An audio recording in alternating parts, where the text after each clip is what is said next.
Hello guys, welcome to my channel the daily vlogger. మీరు రెగ్యులర్గా చపాతీస్ చేస్తుంటారు, బట్ ఈరోజు నేను చెప్పబోయే రెసిపీస్తో చపాతీ చేస్తే చాలా సాఫ్ట్గా అండ్ డెలిషియస్గా ఉంటాయి. ఇప్పుడు ఒక బౌల్ తీసుకొని అందులో 2 కప్స్ గోధుమ పిండి వేసుకోండి. నేనైతే డైరెక్ట్గా వేసుకునేసాను. అందులోనే తగినంత సాల్ట్ అండ్ 2 or 3 స్పూన్స్ పెరుగు అండ్ 3 స్పూన్స్ ఆయిల్ వేసుకోండి. ఇప్పుడు దీని కన్సిస్టెన్సీకి తగినట్టు వాటర్ పోసుకుంటూ మొత్తం మిక్స్ అయ్యేలాగా కలుపుకోవాలి. చూడండి ఎంత సాఫ్ట్గా ఉందో. ఇది ఇంకా సాఫ్ట్గా అవ్వాలి అంటే మూత పెట్టి కాసేపు పక్కన పెట్టేయండి.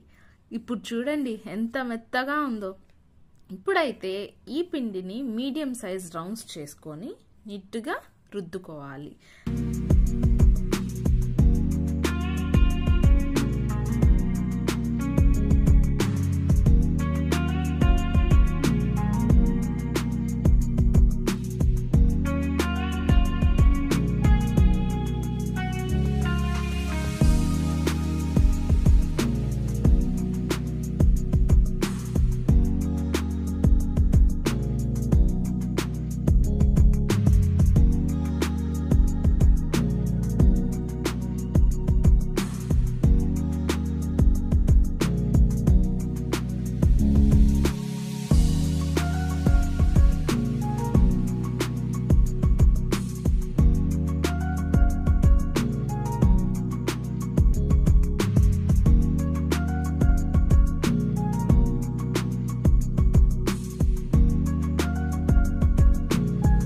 నెక్స్ట్ స్టవ్ ఆన్ చేసి చపాతీ పాన్ పెట్టుకొని హీట్ అయ్యాక కాల్చుకోవాలి.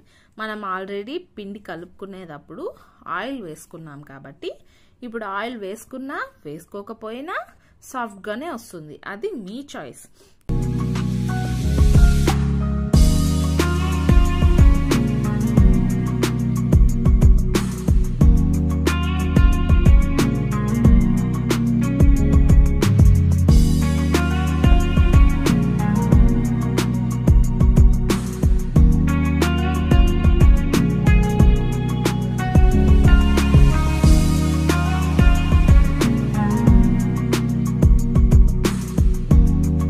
చపాతీ ప్లేట్లో వేసుకొని ఏ కర్రీతో అయినా తినచ్చు, కానీ నాకు తెలిసిన ఒక టేస్టీ ఎగ్ రెసిపీతో తిన్నా.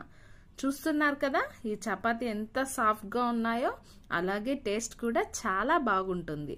అండ్ ఈ ఎగ్ రెసిపీ నేను నెక్స్ట్ వీడియోలో ఎక్స్ప్లెయిన్ చేస్తాను. చూసారుగా ఎంత ఈజీయో.